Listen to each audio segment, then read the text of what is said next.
आज की कहानी एक ऐसे चित्रकार की है, एक ऐसे आर्टिस्ट की है जो हमेशा विभिन्न तरह के चित्र बनाया करता था।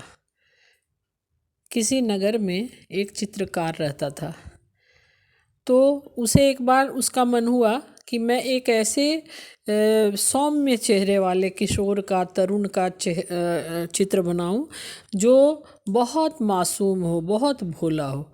उसने पूरे नगर में परिक्रमा की। बहुत खोजने के बाद उसे एक ऐसा किशोर मिला जिसका उसने चित्र बनाया, वो उसके लायक, जो वो समझता था कि वो एक ऐसा मासूम किशोर हो, उसी के जैसा उसने एक किशोर को पाकर उसका चित्र बनाया। उस चित्र की प्रदर्शनी में जब वो उस चित्र को लगाया गया, उस चित्र की बहुत प्रशंसा हुई। कुछ वर्षों पश्चात उस चित्रकार के मन में एक बात आई कि क्यों ना एक अत्यंत क्रूर अपराधी का चित्र बनाऊं। ऐसा ही वो सोचकर वो पूरे नगर में उसने फिर से परिक्रमा किया और उसने एक बहुत ही क्रूर व्यक्ति को खोजना चाहा।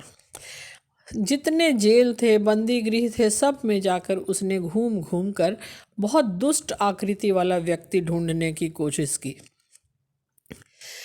थोड़े दिनों के पश्चात उसे एक बंदी गृह में एक ऐसा ही व्यक्ति दिखा। संतुष्ट होकर कि हाँ, ये सच में क्रूर व्यक्ति है, उसने उसका भी चित्र बनाया। इस चित्र की भी बहुत प्रशंसा हुई।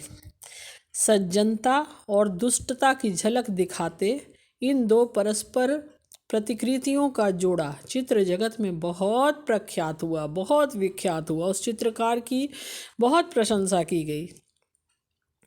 कुछ समय पश्चात वही दुष्ट व्यक्ति चित्रकार से मिलने पहुंचा।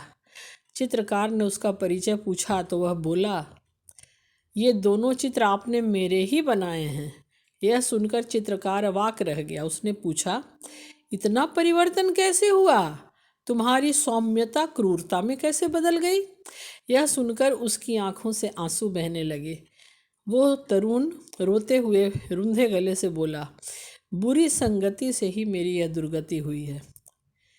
तभी तो कहते हैं ना, संगत से गुण आवत हैं, संगत से गुण जात। आप क्या कहते हैं श्रोताओं?